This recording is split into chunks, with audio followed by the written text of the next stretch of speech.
Lo primero que tengo que decir es que esta es la segunda vez que comparecemos en esta comisión en relación con esta iniciativa. La primera se produjo el 19 de enero de este año, a cargo de los secretarios generales de Comisiones Obreras y de UGT, y allí se presentó ante esta comisión como promotores la iniciativa. Por tanto, yo hoy no voy a describir los contenidos de la iniciativa, que ustedes conocen perfectamente y que además han presentado ya las enmiendas. Más bien, voy a situar la intervención en donde estamos hoy, en esa iniciativa, en el marco actual y en algunos de los elementos clave de los debates que hemos tenido oportunidad de seguir a través de las actas y de la retransmisión de las comparecencias anteriores, y donde se plantean elementos que son objeto del centro del debate sobre esta iniciativa. Bueno, lo primero que tenemos que hacer es saludar que se haya desbloqueado el trámite de la iniciativa, porque hace más de un año que entró en sede parlamentaria y desde febrero estaba en un trámite de presentación de enmiendas que, en fin, tienen ustedes, lógicamente, mucha más experiencia que yo en asuntos parlamentarios, pero no sé si es muy habitual que se produzcan tantos aplazamientos como los que se han producido aquí. Pero en este momento se encuentra aquí y, por tanto, tenemos que situarlo. A mí me gustaría primero hacer alguna caracterización de carácter general. La economía española está creciendo desde el año 2014. Sin embargo, uno de los elementos que me parecen más destacables es que, tras 4 años ya de recuperación, creciendo a un ritmo del 0,8 trimestral, por encima del 3% anual, no hemos conseguido ni tan siquiera valores comparables en cuanto a recuperación del PIB, ni a reducción de tasa de paro, ni a creación de empleo, similares a los de las crisis anteriores, lo cual me parece que es una característica del proceso en el que estamos inmersos ahora y de los efectos derivados de las políticas que se han mantenido ante la crisis. Es verdad que se han creado 2.200.000 puestos de trabajo en los últimos 3 años. También es verdad que de esos, o mejor dicho, ese descenso del paro de 2.200.000 personas, 400.000 son personas que han abandonado el mercado de trabajo. Por tanto, estamos hablando de una disminución del desempleo de 1.800.000 personas y, por tanto, en puestos equivalentes a tiempo completo tenemos aún mucho camino por recorrer. Tenemos una tasa de paro del 16,4%, 7,8 puntos superiores a la media de la eurozona y solo superada en el ámbito de la eurozona por Grecia. Y creemos que todo esto es consecuencia de unas políticas económicas y especialmente presupuestarias que están más orientadas al desendeudamiento, sacrificando la inversión, la creación de empleo, la recuperación del tejido productivo y las políticas de estímulo al empleo que creemos necesita este país de manera clara. De hecho, el nivel de consumo está todavía en 2017 un 0,3% en términos reales por debajo del de 2007 y la inversión está un 25% por debajo de aquella. No solo porque no haya inversión inmobiliaria, sino porque la inversión pública y privada no están jugando el papel que deberían jugar. El desempleo de larga duración, más de un año convencionalmente, podríamos decir más de 9 meses según los últimos movimientos de reconocimiento de lo que es desempleo de larga duración, pero más de un año, por utilizar el que se ha manejado hasta ahora, alcanza a la mitad de las personas en paro y un 36,4% son desempleados de muy larga duración, más de 2 años. Estos son 24 puntos más que en 2007. Por tanto, estamos en un momento de verdadera necesidad. Llevamos toda la crisis, pero seguimos en él. Y, de hecho, las políticas activas de empleo presupuestadas en 2017 tienen un gasto 3.000 millones inferior al que se ejecutó en el año 2010. Por tanto, todos los datos, todos los indicadores nos dicen que la prioridad no la tenemos puesta en esta materia. Por supuesto, 55% de tasa de cobertura, casi 1 de cada 2 personas en paro no tiene ninguna prestación, pero además ese 55% de tasa de cobertura, hoy 2/3 son prestaciones asistenciales, 1/3 son prestaciones contributivas. Por tanto, la calidad de nuestra protección por desempleo ha caído enormemente en la crisis como consecuencia del agotamiento de los sistemas que tenemos establecidos, que son importantes, y como consecuencia de los ajustes impuestos en los mismos a partir del año 2012. Por eso, creemos que hoy es tan necesario como cuando presentamos esta iniciativa ampliar la cobertura e intensidad en materia de protección por desempleo, permitiendo, y esto es muy importante además, liberar a las comunidades autónomas de un gasto que están asumiendo hoy y que están infraprotegiendo a muchas personas, pero además protegiendo a personas que son empleables, que están en situación de trabajar y que han agotado todas las redes de protección estatales y solo les ha quedado la posibilidad de refugiarse por carencia de rentas en las redes asistenciales de las comunidades autónomas. Una iniciativa como la que estamos planteando, que permite completar el mapa de cobertura de protección por desempleo, permitirá liberar también recursos a las comunidades autónomas que deberán dedicar a reforzar sus políticas sociales. Es, por tanto, el objetivo que hemos planteado desde el principio. Hemos dicho que esta propuesta, esta iniciativa legislativa popular, siempre había estado abierta al diálogo y al acuerdo. De hecho, la propia iniciativa tiene muchos espacios abiertos. Tiene muchas materias que nosotros no hemos cerrado, sí se han situado en relación con la compatibilidad con las prestaciones de comunidades autónomas, en relación con su incremento por cargas familiares, entre otras muchas, que es aquí donde se tienen que establecer. Y, por tanto, nosotros hemos planteado una fórmula de base que permite, sobre todo, completar la cobertura a las personas en situación de desempleo. El gran objetivo de esta ILP, tal y como está presentada, es cubrir los vacíos de cobertura, completar el mapa de protección por desempleo y, a partir de que consigamos ese primer objetivo, el segundo, lógicamente, será el de la intensidad, el de la forma de hacerlo, y eso atenderá también a las posibilidades presupuestarias que se tengan.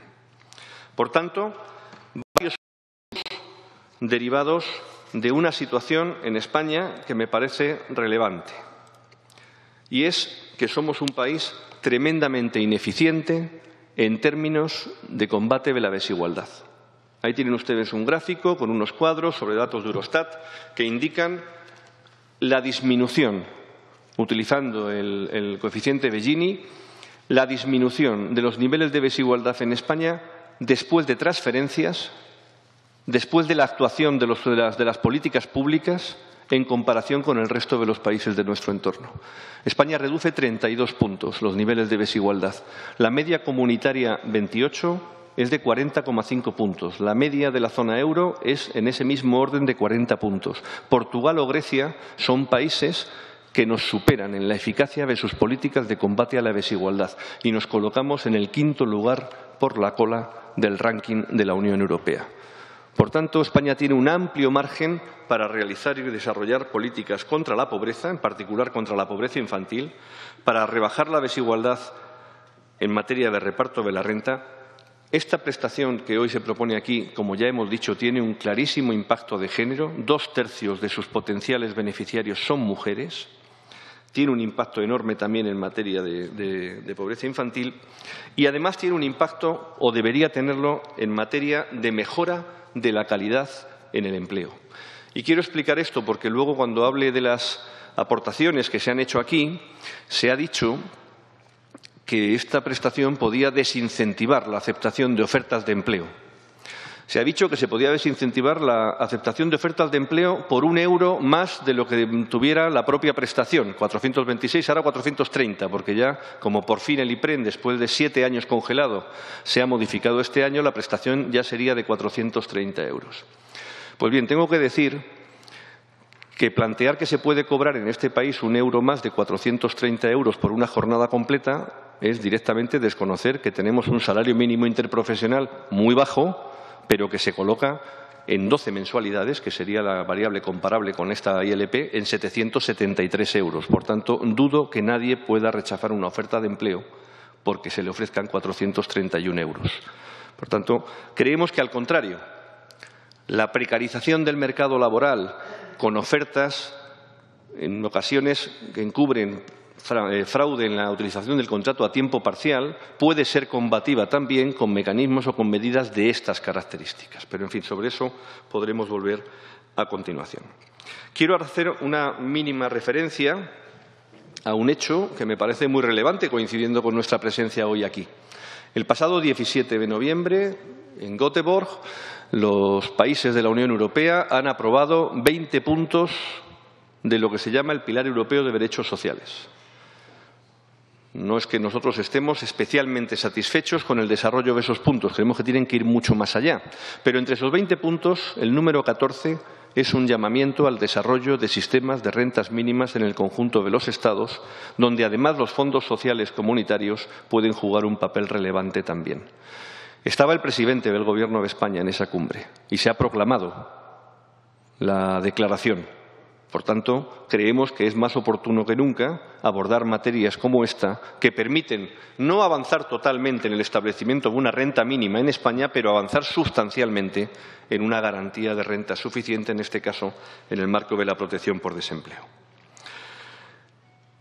En el documento que les hemos dejado y que les hemos enviado también al letrado y que podrán disponer ustedes, por supuesto, del fichero, hemos elaborado una valoración, hemos incluido una valoración económica actualizada de la ILP. Lo decimos porque también se ha planteado aquí las dificultades objetivas para estimar el valor de esta ILP. A nosotros, utilizando la misma fuente que se ha utilizado aquí por parte del presidente de la AIREF, que es la encuesta de condiciones de vida, es la mejor herramienta para abordar esto, nosotros nos hemos atrevido a hacerles a ustedes una estimación con datos oficiales del INE, es una explotación, por tanto, hecha con el Instituto Nacional de Estadística, y además a simular lo que hubiera ocurrido con esta iniciativa legislativa popular si hubiera estado en vigor en el año 2007, desde 2007 hasta ahora.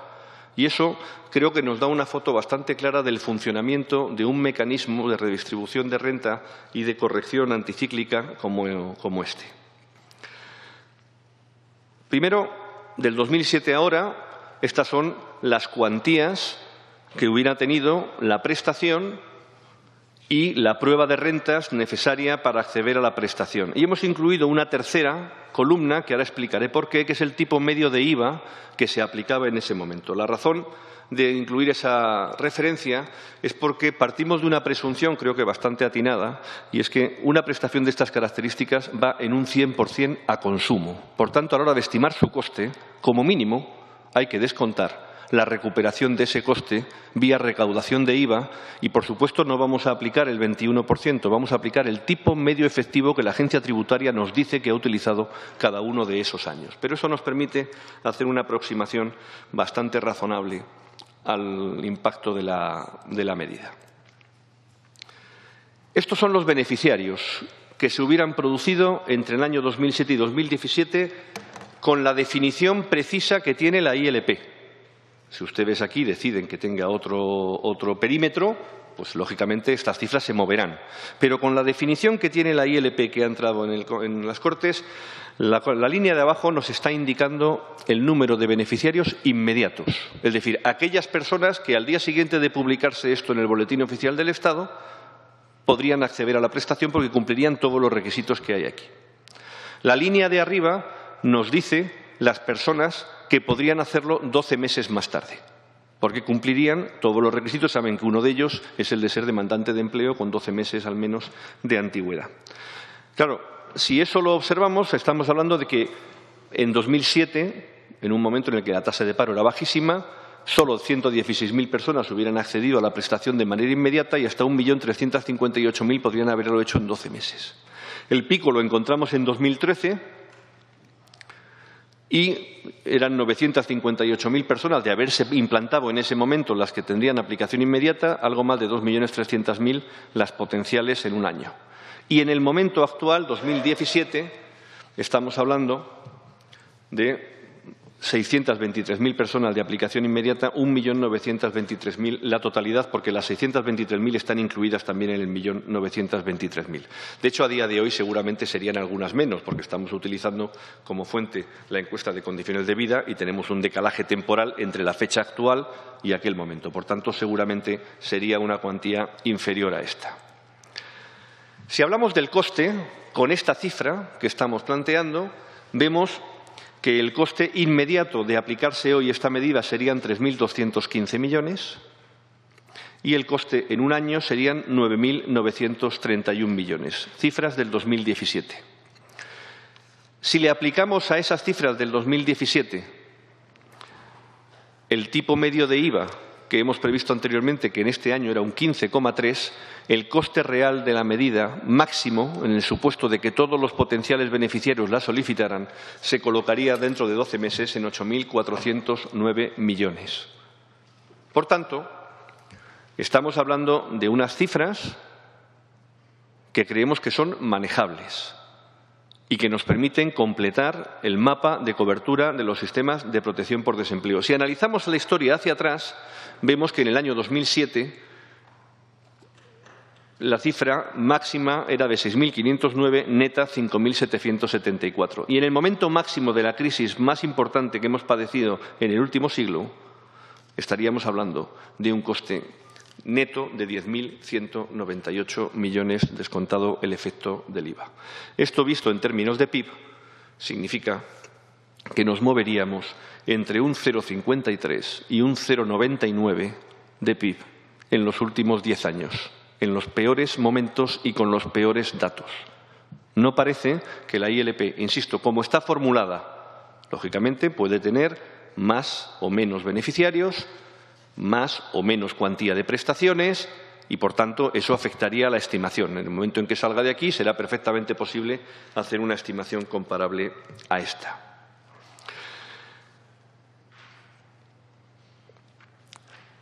Me gustaría ahora abordar algunas cuestiones planteadas en las comparecencias celebradas con anterioridad a esta. Especialmente una que me parece la más relevante, y es la tacha de inconstitucionalidad que se le plantea a esta iniciativa legislativa popular y que tengo que adelantar que nosotros no compartimos. Pero antes de eso me gustaría decir algunas cosas porque se han utilizado diferentes términos y en la medida en que nosotros como proponentes algo sabemos de lo que queríamos hacer con esta iniciativa legislativa popular, pues me van a permitir primero que les diga una cosa que para nosotros es obvia, creo que para ustedes también, y es que esta iniciativa no es una renta básica. La propuesta que hemos traído aquí no es una renta básica, ese es un debate que en los últimos años se ha mantenido, que se mantendrá en los próximos, un debate de interés para nosotros, como creo para todo el mundo, pero nosotros lo que hemos planteado aquí es una iniciativa de renta mínima y, por tanto, una renta mínima sujeta a condicionalidad, que requiere, por tanto, una solicitud, una tramitación, un cumplimiento de condiciones y que tiene mecanismos de control y condiciones, entre otras, de disponibilidad para el empleo, para la formación, de aceptación de ofertas de empleo, etcétera. Por tanto, no es en modo alguno una renta básica. Se ha planteado también que esta iniciativa podría dar lugar a utilización estratégica, a utilización fraudulenta. Claro, como todas las prestaciones, se puede acceder a ellas de manera indebida si los mecanismos de control no funcionan adecuadamente. Bueno, yo tengo que decir ante eso dos cosas. Una, que creemos que tiene mecanismos de control suficiente, pero que en todo caso, tanto en el marco legislativo como reglamentario, se pueden establecer cuantos otros se consideren necesarios, porque de lo que se trata es de que nadie con necesidad y que cumpla las condiciones tenga la cobertura de una prestación de estas características, no que la cobre nadie indebidamente. Claro, llama la atención cuando se denuncia la posible utilización estratégica de esta prestación, utilizando incluso algún ejemplo, como que, políticamente correcto, eso sí, una familia en la que la mujer trabaja, el marido es inactivo, podría apuntarse y pasados 12 meses cobrar la prestación. Bueno, pues búsquense las maneras de plantearlo o véase la prueba de rentas que esa familia tiene para saber si eso es razonable o no lo es. Pero al mismo tiempo se propone que esta prestación pueda ser complementaria de salario. Y a nosotros eso nos genera algunos otros debates. Y me llama la atención que se señalen las posibles utilizaciones abusivas de una prestación de este tipo y no se señale la posible utilización abusiva que tiene la de utilizar este tipo de prestaciones como complementos salariales cuando se puede utilizar, como se hace, de manera fraudulenta el contrato a tiempo parcial para hacer jornadas superiores a las que se están estableciendo, contando con que hay ayudas públicas asociadas. Esto, que es un riesgo que cualquier prestación de renta garantizada tiene que abordar y que luego hablaremos cuando comente las enmiendas, que alguna de ellas va en esa dirección, pero no de salarios y, por tanto, no nos genera ninguna complicación a nosotros. Pero cuando se plantean ese tipo de cuestiones conviene que las veamos también. La ILP establece una posibilidad de compatibilidad con el empleo de 3 meses. He visto alguna enmienda de grupos parlamentarios que lo elevan a 6. Bueno, no me parecen periodos que pongan en riesgo nada. Ahora, una permanente complementariedad de este tipo de prestaciones creo que debería analizarse en el marco del mercado de trabajo adecuadamente. Se ha hablado también de que puede haber problemas en la movilidad de las personas entre comunidades autónomas. Sinceramente, no alcanzo a entender cómo. Una prestación, una pensión no contributiva, que no tendría una forma de gestión distinta de esta. No veo que provoque ningún problema de movilidad entre comunidades autónomas y no alcanzo a entender por qué esta prestación podría tenerlo, más allá de que una vez que te empadrones, los mecanismos de control pasen de una administración a otra. Y se ha planteado la posible inconstitucionalidad de la medida. Vamos a ver. Nosotros no compartimos esta valoración. En el documento que les acabamos de presentar, la mitad del documento contiene un informe de nuestros servicios jurídicos sobre este asunto, porque nos parece relevante, entre otras cosas porque viene del Gobierno, porque es el Gobierno el que nos ha planteado que tiene esa duda. Y la persona que ha comparecido aquí y lo ha expresado es la directora de los servicios jurídicos de la Administración de Seguridad Social. Por tanto, le damos importancia a ese argumento y, por tanto, nos esforzamos en contestarlo, porque, sinceramente, no creemos que sea así. El objeto de la prestación de ingresos mínimos es el de una prestación de modalidad no contributiva del sistema de seguridad social, destinada a garantizar ingresos adecuados a las personas con disponibilidad para trabajar, que carecen de empleo y de unos recursos económicos mínimos para sí y, en su caso, para los familiares a su cargo. Es el artículo 1 de la ILP, de la proposición de ley. Por tanto, se trata de contribuir a resolver las necesidades provocadas por una situación de una sociedad que no es capaz de generar trabajo suficiente para las personas, pese a que esté reconocido en el artículo 35 de la Constitución, que si bien es un artículo programático y que por su propia naturaleza no resulta exigible como derecho subjetivo, no deja de obligar a los poderes públicos a realizar políticas tendentes al pleno empleo y, entre ellas, la de protección social. Miren, hay 4 artículos en la Constitución que hablan de seguridad social, solo 4, que la citan expresamente. El que nos importa más es el 41, que, como todos ustedes saben, habla de que debe haber un sistema público, obligatorio, universal para todos los ciudadanos, no solamente contributivo, por tanto también asistencial, ante situaciones de necesidad, y singulariza solo una, que es la de la protección por desempleo. Ahí es donde hay que enmarcar esto. Y ese es el ámbito de la seguridad social. Ámbito de la seguridad social que es una función del Estado de estricta configuración legal. Por tanto, la seguridad social se puede definir de diferentes modos, siempre cumpliendo con el mandato del artículo 41. Y, por tanto, no se consagra un único modelo de protección, pero sí se definen los elementos que tiene la seguridad social. Garantía institucional, carácter público del sistema, exclusividad del control estatal sobre la caja única, estabilidad en el tiempo, universalidad del carácter público de la cobertura, garantía de protección en situaciones de necesidad y suficiencia de las prestaciones. Esto incluye al segmento contributivo y al asistencial. Y todo es ámbito de seguridad social, porque el constituyente español se apartó del modelo estrictamente bismarckiano de seguridad social, de seguros sociales vinculados a la contribución, y hace coincidir 2 esquemas. El de la proporcionalidad en relación con lo que uno contribuye y recibe, segmento contributivo, y el de la suficiencia en las prestaciones asistenciales, cuando no ha habido una contribución previa y lo que estamos haciendo es una prestación de carácter asistencial. Podemos discutir mucho sobre la suficiencia y no seremos nosotros quienes defendamos que 430 euros lo es. Pero 430 euros es lo que se enmarca dentro del rango de suficiencia que el legislador español ha establecido en el conjunto de prestaciones asistenciales. Por eso hemos utilizado esa cifra, que claro que nos gustaría que fuera superior, no solo en esta prestación, sino en otras muchas. Pero ese es el marco por el que lo hemos referenciado al IPREN en esas condiciones. Por tanto, la articulación de la prestación de ingresos mínimos es conforme con los rasgos que debe tener una prestación de seguridad social, pero iríamos más allá. Es que detectaba la situación de necesidad y en la aplicación del artículo 41 de la Constitución, el legislador tiene obligación de dar cobertura a este tipo de situaciones. Y eso es lo que viene a hacer esta iniciativa legislativa popular. Voy a pasar muy rápidamente por la referencia a las sentencias del Tribunal Constitucional, a la sentencia del Tribunal de Justicia de la Unión Europea y a los informes del Consejo Económico y Social que se han planteado. Simplemente diré que ni la sentencia del Tribunal Constitucional de 26 de julio del año 2017 para el Prepara ni las precedentes avalan la inconstitucionalidad de esta ILP. Tienen ustedes el informe por escrito, yo no me voy a extender en él. Ni es de aplicación la sentencia del Tribunal de Justicia de la Unión Europea que se ha citado aquí, porque lo que viene a plantear esa sentencia es que los Estados tienen capacidad para intervenir y que la libre movilidad de trabajadores no suponga desequilibrios financieros en sus sistemas propios de seguridad social. Pero eso es algo muy alejado de lo que aquí se está planteando. Ni el Consejo Económico y Social ha emitido informe alguno que contradiga la constitucionalidad de esta ILP, más allá de que si lo hubiera hecho sería un informe sociológico sin ninguna relevancia jurídica, pero es que los informes del CES no han planteado en esos términos esta cuestión.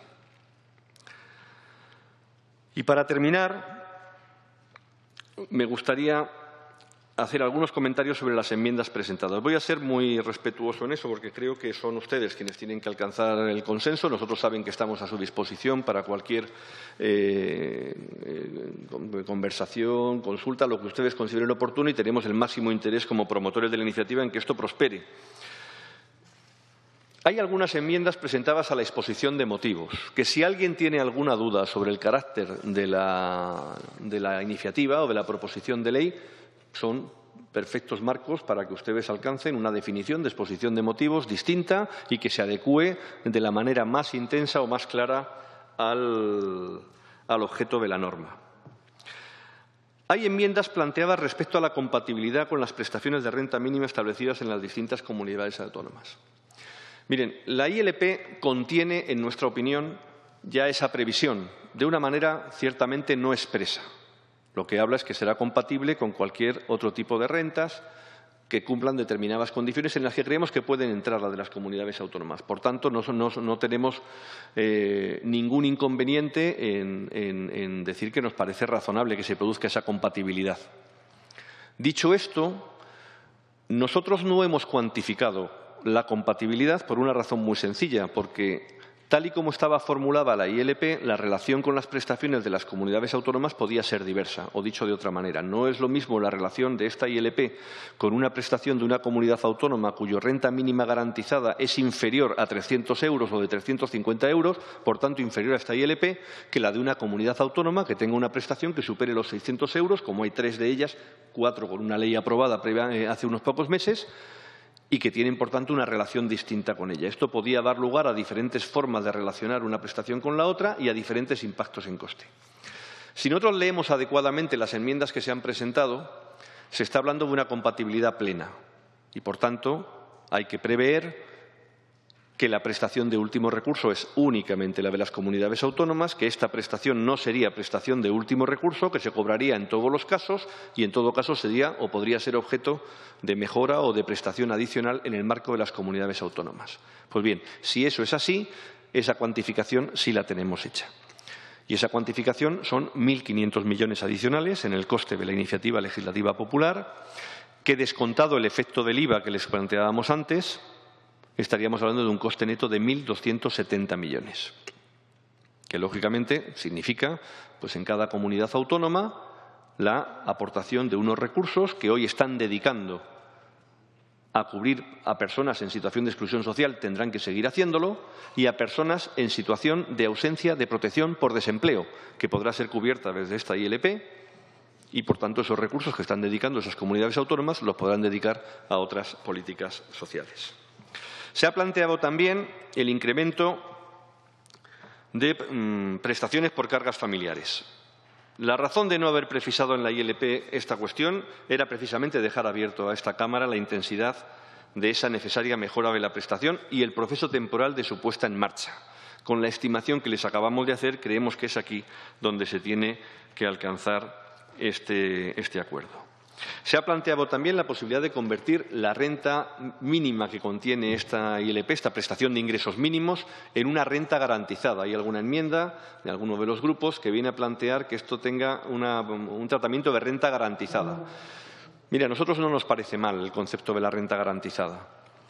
Sí les tengo que decir que con la renta garantizada se cubre a más gente, con menos dinero, pero en todo caso es una decisión que corresponde adoptar en el marco del debate parlamentario y que no desvirtuaría la medida, aunque habría que ver en qué términos se produce. Y no se ha planteado, que es lo que nos generaría más problemas, como hemos dicho, el que sea una renta complementaria del salario más allá del plazo limitado que tiene la LP. Finalizo, por tanto, insistiendo en que esta prestación se pretende que tenga naturaleza estructural, no coyuntural.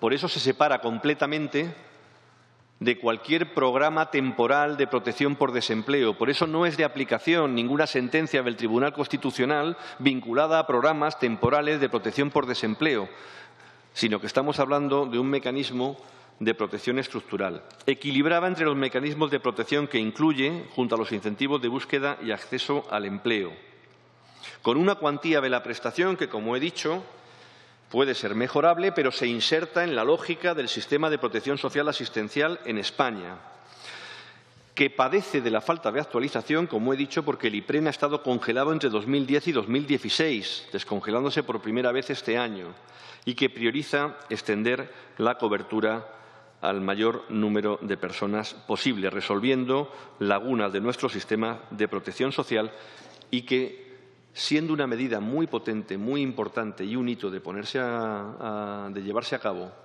no implica que no haya que abordar una reforma del sistema de protección por desempleo y una revisión del sistema de rentas mínimas del conjunto de comunidades autónomas. Termino con una última afirmación, y es agradecer a los grupos parlamentarios que han acompañado hasta aquí esta iniciativa, su trabajo y su apoyo.